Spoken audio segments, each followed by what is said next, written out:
അപ്പു ഇതാ ഇതാ എടോ, എന്താടോ?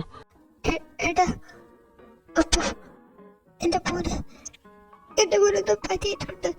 നിതാ എടോ, ഒന്നുമില്ല. ഇല്ല ഇല്ല ഏട്ടാ, അവനെന്തോ പറ്റിയിട്ടുണ്ട്. ഏട്ടാ ഒന്ന് വിളിക്ക്, അവനോട് ഇങ്ങോട്ട് വരാൻ പറയും. എനിക്ക് സമാധാനം കിട്ടുന്നില്ല. എന്നെ ഇത് കൊല്ലുക. ഏട്ടാ എന്റെ മോനൊന്ന് വിളിക്ക്. ഡോ, താനൊന്ന് സമാധാനപ്പെട്. അവൻ ഇന്ന് ഓഫീസിൽ വർക്ക് ചെയ്യുക.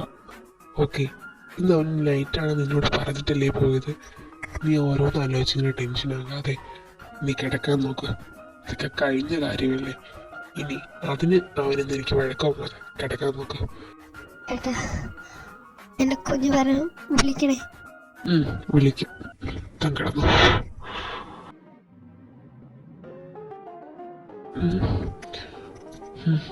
കറക്റ്റ് സമയത്തിന് അത് വിളിക്കാൻ അറിയാം എന്തായാലും.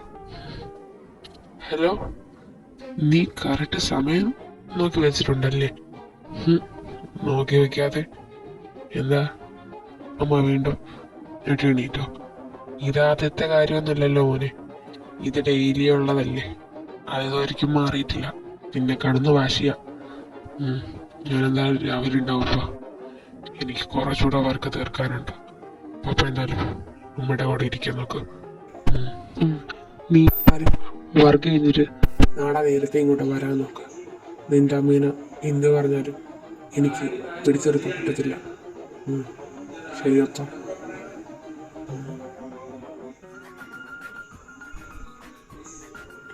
എൻ്റെ നീത, നീ എന്തിനാണ് അവനെക്കുറിച്ച് ആലോചിച്ച് പേടിക്കുന്നതെന്ന് എനിക്കറിയത്തില്ല.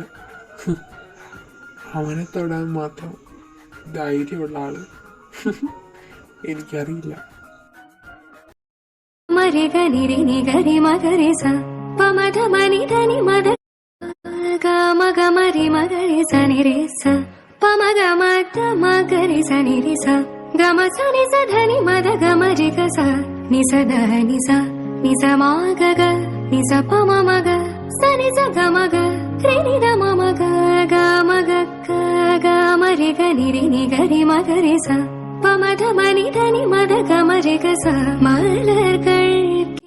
ഇതേട്ടാ ചായ. ഞാൻ നോക്കിയിരിക്കുകയായിരുന്നു എവിടെ ഇത്രയും നേരമായിട്ട് ചായയെന്ന്. താമസിച്ചു പോയോ? വാ. കുറച്ച് പണിയുണ്ടായിരുന്നു അടുക്കളയില്, അതാ താമസിച്ച്. ഒയ്യോ, അതൊന്നും കുഴപ്പമില്ല. ഇവിടെ 2 തട എടുക്കാനല്ലേ ഉള്ളു. പിന്നെ എവിടെ പോയി ഇവിടത്തെ കടുകുമണി? രാവിലെ അനക്കമൊന്നും കേൾക്കാനില്ലാത്തതാ. അല്ലെങ്കിൽ തൊടിയില് ഒരു നമ്മട്ടിയും കൊണ്ട് എന്റെ കൂടെ ഇറങ്ങുന്നതാ. എവിടെ പോയി? രാവിലെ അമ്പലത്തിൽ പോയിട്ടുണ്ട്. ഇന്ന് പിന്നെ വേറെ ജോലിയൊന്നും ഇല്ലല്ലോ, അവധിയല്ലേ അവൾക്ക്. അങ്ങനെ രാവിലെ അമ്പലത്തിൽ പോയിട്ടുണ്ട്. ഇപ്പൊ വരാന്നതാ. അമ്പലത്തിൽ മുഴുവൻ തിരക്കാന്നേ, അതായിരിക്കും താമസിക്കുന്നേ കുഞ്ഞ്. പിന്നെ ഇന്നലെ വന്നവര് എന്തു പറഞ്ഞു സാവിത്രി? എന്തേലും എന്തെന്തേലും എന്റെ കൊച്ചു ഇങ്ങനെ ജീവിക്കേണ്ടതാ. അവക്കൊരു നല്ല ജീവിതം കൊടുക്കാൻ പോലും പറ്റിയില്ലെന്ന് ആലോചിക്കുമ്പോ ഒരു സങ്കടമായിട്ടാ. അത്രേ ഉള്ളൂ. എല്ലാം ശരിയാവും സാവിത്രി. നീ ഇങ്ങനെ ഓരോന്നാലോചിച്ച് സങ്കടപ്പെടാതെ. അതാ അവക്കും സങ്കടം. അവള് നന്നായിട്ട് വളരും. അവളെ കേൾക്കുന്ന ദൈവം ഇവിടെ തന്നെ ഉണ്ടല്ലോ. സമാധാനിക്ക്. എനിക്കാകെ ഒരു സമാധാനേ ഉള്ളൂ. എല്ലാം ശരിയാവും. നീ ഇങ്ങനെ സങ്കടപ്പെടാതിരിക്കെ. പിന്നെ ഇത്രയും സമയമായിട്ടും ഇങ്ങോട്ട് കണ്ടില്ല. ഉറപ്പായിട്ടും കോവലത്തായിരിക്കും. അത് ശരിയാ. ഇത്രയും നേരമായിട്ടും ഇങ്ങോട്ട് വന്നില്ലെങ്കിൽ ഇനി കോവലത്തേക്ക് പോയിട്ടുണ്ടാവും. അവിടെയാണ് അവളുടെ സ്ഥിരവാസം. അവളെപ്പോലെ ഒരു സുന്ദരി കൊച്ചിന് എപ്പോഴും കോവലത്തമ്മിക്കോളെ കണ്ടോണ്ടിരിക്കണം. സത്യം പറഞ്ഞ നിന്റെ ഭാഗ്യാണ് കേട്ടോ അവള്. ഭാഗ്യമാണ് പിന്നെ.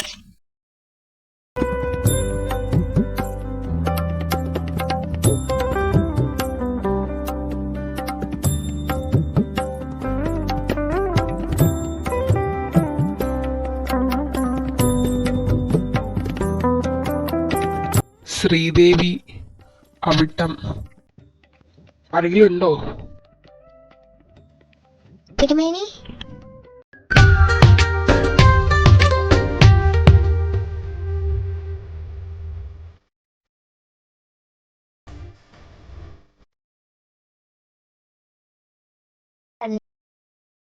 ആ അവിടെ കള്ളി നീയായിരുന്നല്ലേ, എനിക്ക് തോന്നി.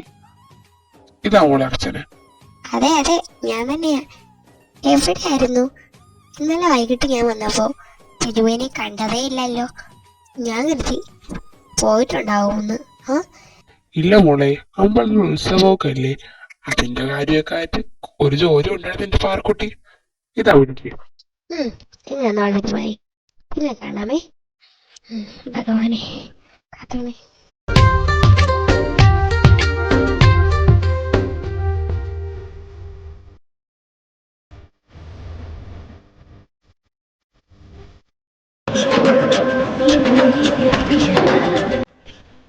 ആരാ? പാർവതി മോളോ? രാവിലെ ഞാൻ ഇതുവഴി പോയപ്പോ കണ്ടില്ലല്ലോ അച്ഛനെ. അമ്പലത്തിൽ പോയാണ്? ആ അമ്മായി, അമ്പലത്തിൽ പോയതാ. രാവിലെ ഞാൻ ഈ വഴിയാ പോയത്. നിങ്ങൾ ആരെയും ഞാനും ഇവിടെ കണ്ടില്ല. പിന്നെ ഞാൻ പോയി. ഓ, അല്ലെങ്കിൽ അവൾക്ക് എപ്പോഴാ നമ്മളെ കാണാൻ സമയം? എപ്പോഴും അവള് കോവിലകത്തല്ലേ. അവിടത്തെ അമ്മയെ അവക്ക് പിടിക്കത്തുള്ളൂ. ഓ, ഇതാരാ? നാടുമ്മയോ? എൻ്റെ അമ്മയും ഇവിടുത്തെ ഐശ്വര്യ റായി ആണോ ഈ സംസാരിക്കുന്നേ? ഇടി പെണ്ണെ, ഒരൊറ്റ വീക്കുന്നുണ്ടല്ലോ, പൊടി.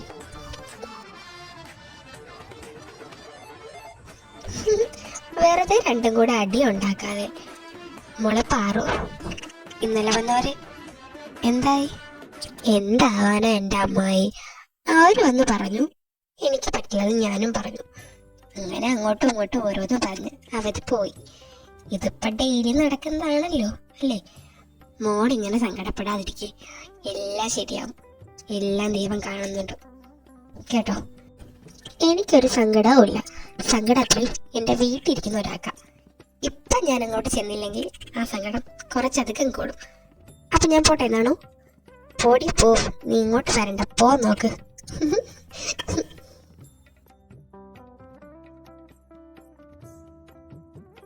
എൻ്റെ മഹാദേവ, പോ നോക്കിയേ കുഞ്ഞിനെ പോലെ അവള്. ഈശ്വര, എല്ലാം മാറ്റിക്കൊടുക്കടേ എൻ്റെ കുഞ്ഞിൻ്റെ. അവളുടെ വിളി നീ കേൾക്കുന്നില്ലേ ഭഗവാനെ? എല്ലാം ശരിയാവും അമ്മേ, അല്ലെങ്കിൽ ശരിയാതെ അവിടെ പോവാനാ. അമ്മേ, അമ്മ. ആ, വന്നോ? ഇത്രയും നേരം അങ്ങോട്ട് വരാതിരുന്നപ്പോ ഞാൻ കരുതി അവിടെ നേരെ കോവിലത്തേക്ക് പോയിരുന്നു. വാചാറി. ഇല്ല, ഞാൻ പോയൊന്നുമില്ല. അമ്പലത്തിൽ ഭയങ്കര തിരക്കാമ്മേ. ഉത്സവം ഇങ്ങ് അടുത്ത് വന്നുകൊണ്ടാ ഇപ്പൊ ഭയങ്കര തിരക്കാ. പിന്നെ നാണുമാവിനെ കണ്ടു, അവിടെ സംസാരിച്ച് ഇങ്ങോട്ട് ഓടി വന്നതാ. എനിക്ക് എന്തെങ്കിലും അമ്മ കഴിക്കാൻ എടുക്കും. എനിക്കാണ് വിശന്നിട്ടും വയ്യ. വേഗം എന്തെങ്കിലും ഉണ്ടെങ്കിൽ എടുക്കമ്മ. ഞാൻ എടുക്കാം, നീ ഇരിക്കാൻ നോക്കൂ. ആ, പിന്നെ പറോ മോളെ. എന്താ അമ്മേ? മോളെ, നമ്മുടെ ഫീസ് കൊടുക്കാന് അമ്മയുടെ കയ്യിലൊരു മാലയിരുന്നു. അമ്മ അത് പണയം വെക്കട്ടെ? നമുക്കത് പിന്നെ തിരിച്ചെടുക്കാം മോളെ. അമ്മ, ഞാൻ അമ്മയോട് പല വട്ടം പറഞ്ഞിട്ടുണ്ട്, ആ ഫീസ് കൊടുക്കാൻ വേണ്ടി അമ്മ എന്തിനാ മാല പണയം വെക്കുന്നേ? പണയം വെക്കേണ്ട, ഒന്നും വെക്കേണ്ട. എൻ്റെ കയ്യിൽ കുറച്ച് പൈസ ഉണ്ട്, ട്യൂഷനെടുത്ത പൈസ. അത് വെച്ച് നമുക്ക് ഫീസ് അടയ്ക്കാം കേട്ടോ. അത് പിന്നെ മോളെ, അത് വെച്ചേക്ക്, നിന്റെ കാര്യത്തിനെങ്കിലും നിനക്ക് ഉപയോഗിക്കാം. നീ അതുകൊണ്ട് ഫീസ് അടയ്ക്കാനും തുണി അടയ്ക്കാനും ഒന്നും നടക്കണ്ട. അമ്മ ആ മാല തന്നെ പണയം വെക്കാം, അത് മതി. വേണ്ട, അമ്മ ഒന്നും പണയം വെക്കേണ്ട. അമ്മ അത് പണയം വെക്കുവാണെങ്കിൽ പിന്നെ എന്നോട് മിണ്ടാൻ ഇങ്ങോട്ട് വരണ്ട. ഏട്ടൻ വരട്ടെ, ഞാനതെല്ലാം ചേർത്ത് പറഞ്ഞു കൊടുത്തേക്കാം. അത് വേണോ അമ്മയ്ക്ക്?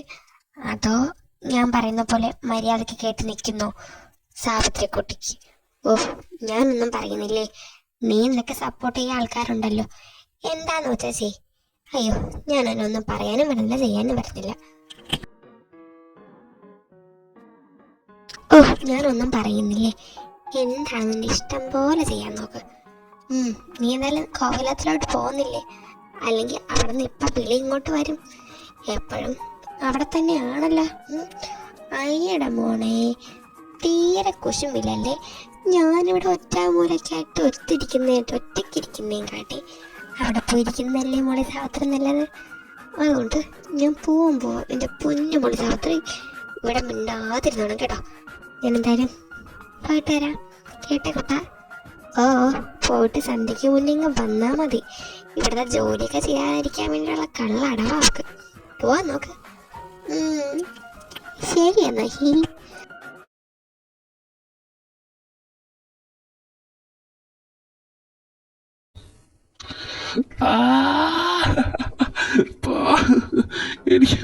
എനിക്കൊന്നും അറിയില്ല.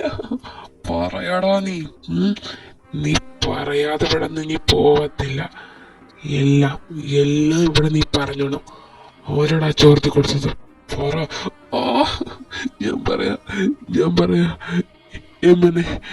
എമ്മനക്ക് വേണ്ട ഫസ്റ്റ് ഗ്രൂപ്പില ഞാൻ ചോർത്തി കൊടുത്തേ. എനിക്കത്ര അറിയോ? അതിനെക്കൊണ്ട് എനിക്കൊന്നും അറിയില്ല. എമ്മനക്ക് വേണ്ടി മാത്രം സാർ ഞാൻ ചെയ്തേ. എമ്മനക്ക് വേണ്ടി. വരണം മിസ്റ്റർ.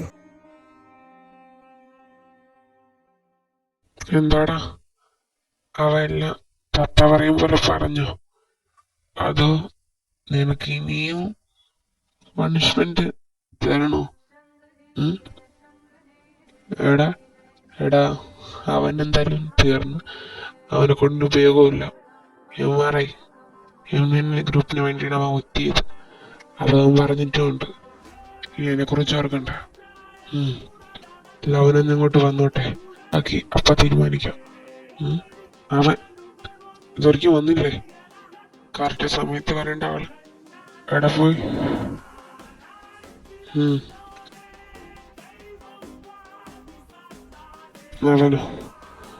അവൻ വേറൊരു കേസ് കഴിഞ്ഞ് കറക്റ്റ് വരിക.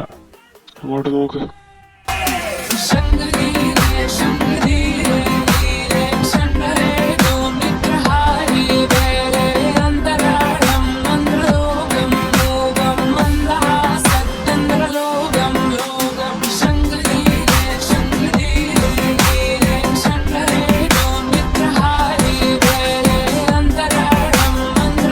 ശ്രീരാഗെ എന്തായി?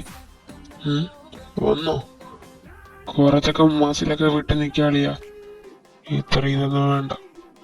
ഞങ്ങളെന്തായാലും അവനെ കൊണ്ട് തത്ത പറയിപ്പിച്ചിട്ടുണ്ട്. എന്ത് വീട്ടിൽ നിൽക്കാൻ പറഞ്ഞു നീ? അല്ല, നീ ഒന്ന് വിട്ട് നിൽക്കണ്ട. ഞാൻ ഒരു ഇതിൽ പറഞ്ഞതാ. പറയിപ്പിച്ചളിയാ.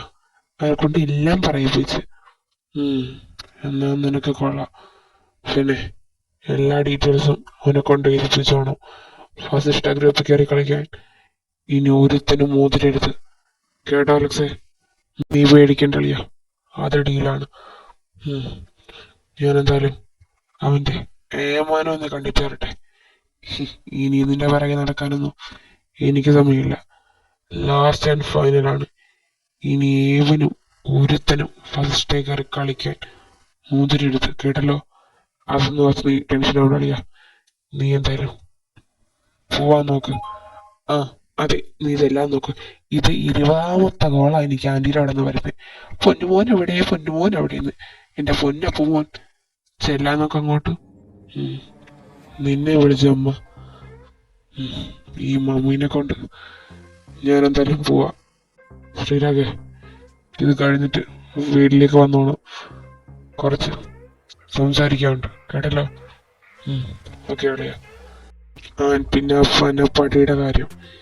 ഇനി ഒരുത്തനും അവനെ കാണാൻ പാടില്ല. കൊന്ന് കെട്ടി തൂക്കിയോ കുഴിച്ചോ എവിടെയായാലും ഇട്ടേക്കണം. കേട്ടല്ലോ? അതിനെ കുറിച്ച് നീ ഓർക്കണ്ടടാ. ഇനി അവനെ ഒരുത്തനും കാണത്തില്ല. നീ എന്തായാലും ചെല്ലാൻ നോക്കുക. അലക്സേ, അവൻ പറയുന്ന കേട്ടില്ല? ആ കായലിലേക്ക് ഇട്ടേക്ക്. കൊന്നിട്ട് ആരും അറിയണ്ട ഇനി. അളിയാ, നീ ഓർത്ത് ടെൻഷൻ ആവണ്ട. അത്രയ്ക്ക് ധൈര്യമുള്ളതുകൊണ്ടല്ലേ അവ അഗ്നിദേവ വസിഷ്ഠരുടെ കളിക്കാൻ വരുന്നത്. അളിയാ, ആന്റിയുടെ പൊന്നുമോനാണല്ലേ അവൻ. 1000 വട്ടം നിന്നെ വിളിക്കണ ഞാനും കണ്ടായിരുന്നു. അപ്പവും ഇല്ലാതെ ആന്റി ഇല്ല, ആന്റി ഇല്ലാതെ അപ്പവും ഇല്ല. അവിടെ തുടങ്ങിക്കാണും കലാപരിപാടി. Busy busy busy. സ്വന്തം അമ്മേനെ അടുത്തിരിക്കാൻ പോലും അവന് സമയമില്ല. എന്തിന് എന്തിന് ഞാൻ എൻ്റെ കുഞ്ഞിനെ പറയുന്നത്? അത്രയും പറയാനുള്ള നിങ്ങൾ ഒറ്റ ഒരുത്തന. അവന് വെറും 27 വയസ്സായിട്ടുള്ളൂ. അവൻ്റെ മണ്ടയിൽ എല്ലാ ഉത്തരവാദിത്വം ഇട്ട് കൊടുത്തിട്ട് ഇവിടെ ഞെളിഞ്ഞ് മര്യാദക്ക് തിന്നുകൊണ്ടിരിക്കും. എൻ്റെ കൊച്ച രാവും പകലും കിടന്ന് കഷ്ടപ്പെടുക. നിങ്ങളെന്താ മനുഷ്യനൊന്നും ഉണ്ടായിരിക്കുന്നേ? ഞാനിതിനെന്ത് ഉണ്ടായിരിക്കാനാ? നിന്റെ മോൻ താനെ വാടിച്ചതല്ലോ. പിന്നെ കുറെ ഞാനും കഷ്ടപ്പെട്ടതല്ലടി. ഇനി കുറച്ച് അവനും കഷ്ടപ്പെടട്ടെ മോളെ. ദേ എന്നെ കൊണ്ടൊന്നും പറയിപ്പിക്കരുത്. എൻ്റെ കുഞ്ഞ് ഈ സമയത്ത് ഇവിടെ വന്നില്ലെങ്കിൽ എൻ്റെ പൊണ്ണേട്ടാ നിങ്ങളുടെ അവസാനമായിരിക്കും. ജോലി, നാട്, വീട്. ഇനി ഇവിടെ നിൽക്കണ്ട. എനിക്ക് എൻ്റെ കൊച്ചിനെ കൊണ്ട് ഇവിടെ നിൽക്കാൻ പറ്റൂല. അവർ ഒറ്റ എന്താണമ്മ?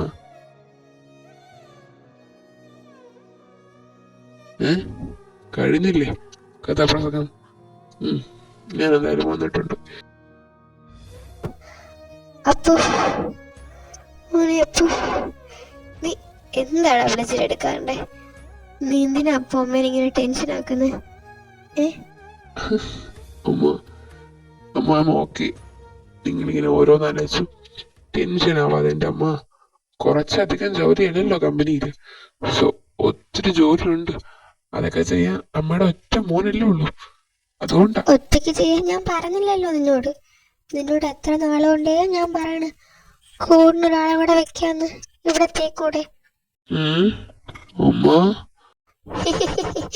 അയ്യോ, ഞാൻ ഇനി ആരോടും കല്യാണക്കാര്യം ഒന്നും പറയുന്നില്ലേ. ഇപ്പോരെ. എന്നാ അതാണ് അമ്മയ്ക്ക് നല്ലത്. ഈ ആവശ്യമില്ലാത്ത യൂസ്ലെസ് ടോക്ക് ഇതിനിടയിൽ നമുക്കിടയിൽ വേണ്ട. അതുകൊണ്ട് അമ്മ അതങ്ങ് മറന്നേക്ക്. ഒരുപാട് നാളോട് ഞാൻ ഈ യൂസ്ലെസ് ടോക്ക് ഇതിനിടയ്ക്ക് കേൾക്കുക. കേട്ടാച്ചാ അതൊന്നും പറയില്ലേ? ഞാനെന്ത് പറയാനാ? ഇത്രയും നേരം എൻ്റെ അടുത്തായിരുന്നു കുതിരവട്ടത്തെ പപ്പുവിനെ പോലെ നിന്റെ അമ്മ. നിന്റെ മുന്നിൽ അത്രയും ഞാൻ ചുമതല. ഇനി എന്തായാലും ഇവിടുത്തെ ചുമതല നീ നോക്കണ്ട. നാട്ടിലേക്ക് പോകാൻ എന്തായാലും ടിക്കറ്റ് എടുത്തിട്ടുണ്ട്. ഇനി അവിടുത്തെ കാര്യം നീ വേണം നോക്കാൻ. നീ അത് നീ ചെയ്തേ പറ്റൂ. അതിനൊരു എക്സ്ക്യൂസും പാടില്ല. അപ്പാ ഈ നാട്ടിലെത്തയോ? ഓ ഗോഡ്, ഇവിടത്തെ ജോലി പോലും എനിക്ക് ചെയ്തു തീർക്കാൻ ടൈമില്ല. ഇനി നാട്ടില് ഞാൻ പോണോ? അതിന്റെ ആവശ്യമുണ്ടോ? അപ്പോ മമ്മ അതിന്റെ ഉണ്ടപ്പോ പോണം. എത്ര നാളായി അച്ഛമ്മോടെ വെയിറ്റ് ചെയ്യാടാ. നീ കുറച്ച് നാളെ നാട്ടിലൊക്കെ നീ വർക്ക് ചെയ്യ്.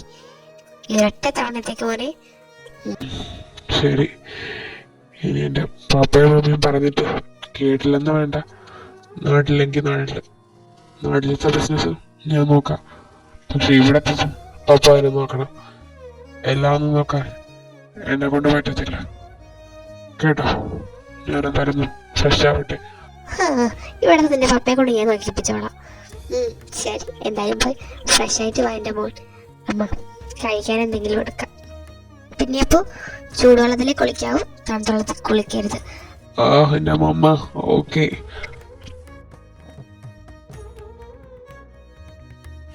അപ്പോ ഒന്ന് കുളിക്കൂ. എന്ത് കെയറിങ് ആടി. പിന്നെ കെയർ ചെയ്യണ്ടേ? എനിക്കൊന്നേ ഉള്ളൂ, അതുകൊണ്ടാ. നിനക്കൊന്നേ ഉള്ളെന്നും പറഞ്ഞു നീ ഇരുന്നു. അവൻ ഏതെങ്കിലും പെങ്കൊച്ചിനെ കെട്ടിക്കൊണ്ട് വരുന്നവരെ അമ്മയ്ക്ക് ഈ കെയറിങ് ഒക്കെ ഉള്ളൂ. അവൻ കെട്ടിയിട്ട് നമ്മൾ മരിച്ചണക്കെ ഇല്ല. അയ്യടാ, അങ്ങനെ പറയാതെ. എൻ്റെ മോന് വേണ്ടി അവനെ അറിയുന്ന ഒരിടത്ത് തന്നെ ഉണ്ടാവും. അവന് വേണ്ടി ദൈവം കണ്ടുവച്ച ആ മാലാക ഉടനെ എൻ്റെ മോൻ്റെ ജീവിതത്തിലേക്ക് വരും. അതെപ്പോഴാണെന്ന് എനിക്കറിയണ്ട. അവളായിരിക്കും അത്.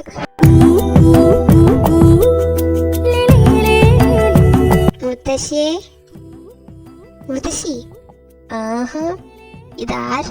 പാറക്കുട്ടിയോ? കേറി വാടി, ഇരിക്കങ്ങോട്ട്. ഞാൻ എവിടെയെല്ലാം നോക്കിയെന്നറിയോ? ഉമ്മറത്ത് നോക്കിയപ്പോ ഉമ്മറത്തില്ലായിരുന്നു, മുറി നോക്കിയപ്പോ മുറിയിലും ഇല്ലായിരുന്നു. ഇവിടെ വന്നിരിക്കായിരുന്നു. ഇവിടെ ഇരിക്കായിരുന്നു. നിന്നെ നോക്കിയിരുന്നു. പിന്നെ കാല് കഴിച്ചു. അങ്ങനെ ഞാൻ ഇവിടെ വന്നിരുന്നു. ഇപ്പഴാ ഇങ്ങോട്ട് വന്നേ. അത് പിന്നെ അമ്പലത്തിലൊക്കെ പോയിട്ട് പതുക്കെ വരാന്ന് കരുതി അങ്ങനെ വന്നതാ. ഇനി ഇവിടെ ഇരിക്കേ. ഇനി കുറച്ചേരം നമുക്ക് കുറച്ച് നാട്ടു വർത്താനവും വീട്ടു വർത്താനവും ഒക്കെ പറഞ്ഞുകൊണ്ടിരിക്കാം. ഈ സ്റ്റെപ്പ് കയറി ഇങ്ങനെ ഇറങ്ങരുതെന്ന് എത്ര വട്ടം പറഞ്ഞിട്ടുള്ളതാ. കേക്കോ? ഓ എന്റെ പൊന്നോ, എന്റെ അമ്മയാണോ ഞാൻ നിന്റെ മുത്തശ്ശിയാണോടി? എന്നെ വഴക്കുറയുന്ന നോക്കി അവള്. അയ്യടാ, അങ്ങനെ പറയണല്ലേ. ഇനി വരുവേ എൻ്റെ അടുത്ത് മധുരം ചോദിച്ചോണ്ട്. അയ്യോ അയ്യോ അയ്യോ എന്റെ പൊന്നെ, ചതിക്കല്ലേ.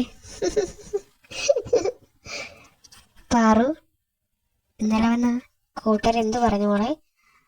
അതെങ്കിലും ശരിയാവോടി? ഇന്നലെ വന്നാലോ? എന്തു പറയാന്? സങ്കടപ്പെടാതിരിക്കുവാറോ, ദൈവം എല്ലാം കാണുന്നുണ്ട്. എല്ലാം ശരിയാവും. എന്ത് ശരിയാവാനാ മുത്തശ്ശി? എനിക്ക് വെറും 20 വയസ്സേ ഉള്ളൂ. എനിക്കിപ്പോൾ കല്യാണം വേണമെന്നൊന്നുമില്ല. പിന്നെ ഈ ജാതകം അത് ഇതെന്ന് പറഞ്ഞ് 22 കഴിഞ്ഞാൽ പിന്നെ കല്യാണം താമസിക്കുമെന്നും പറഞ്ഞ് എന്തൊക്കെയാ ഇതിന്റെ പേരിൽ നീറി ജീവിക്കുന്ന എൻ്റെ അമ്മയാ. അതോർക്കും മാത്രം എനിക്ക് സങ്കടമുള്ളൂ. നിന്റെ അമ്മയ്ക്ക് പേടിയാ കുട്ടി. നീ എന്നല്ലേ ഉള്ളു അവക്ക്. അതിന്റെ പേടിയാ. എല്ലാ സമയത്തും തന്നെ നടക്കും. ഇനിയില്ലേ 2 വർഷം, അതിനുള്ളിൽ ഒരാൾ ഉറപ്പായിട്ടും വരും. അപ്പോൾ എല്ലാം നടക്കും. ആര് വരാനാണ്? ഇനി ആര് വന്നാലും ഇത്രയും പൊന്നു ചോദിക്കും, ഇത്രയും പൈസയും ചോദിക്കും. ഇപ്പോഴത്തെ കാലത്ത് സ്ത്രീധനം വാങ്ങാതെ കിട്ടുന്ന ആൾക്കാർ ആരാ? അതും നമ്മളെ പോലത്തെ പാവങ്ങളെ. അതുകൊണ്ട് എനിക്ക് വല്ല പ്രതീക്ഷയൊന്നുമില്ല. പിന്നെ അമ്മയുടെ കാര്യം ഓർക്കുമ്പോ. പാറോ, നീ കേട്ടിട്ടില്ലേ രാജാവിനെ കാത്തിരുന്ന ഒരു പെൺകുട്ടിയുടെ കഥ? അതുപോലെയാണ് നിന്റെ കഥയും. നിന്നിൽ എഴുതിയിരിക്കുന്ന ആള് എത്ര ദൂരത്തായാലും നിന്നെ തേടി വരും. ദുഷ്യന്തനെ കാത്ത് ശകുന്തള ഇരുന്നത് പോലെ നിന്റെ രാജകുമാരൻ 7 കടലും താണ്ടി നിന്റെ അടുത്തേക്ക് വരും.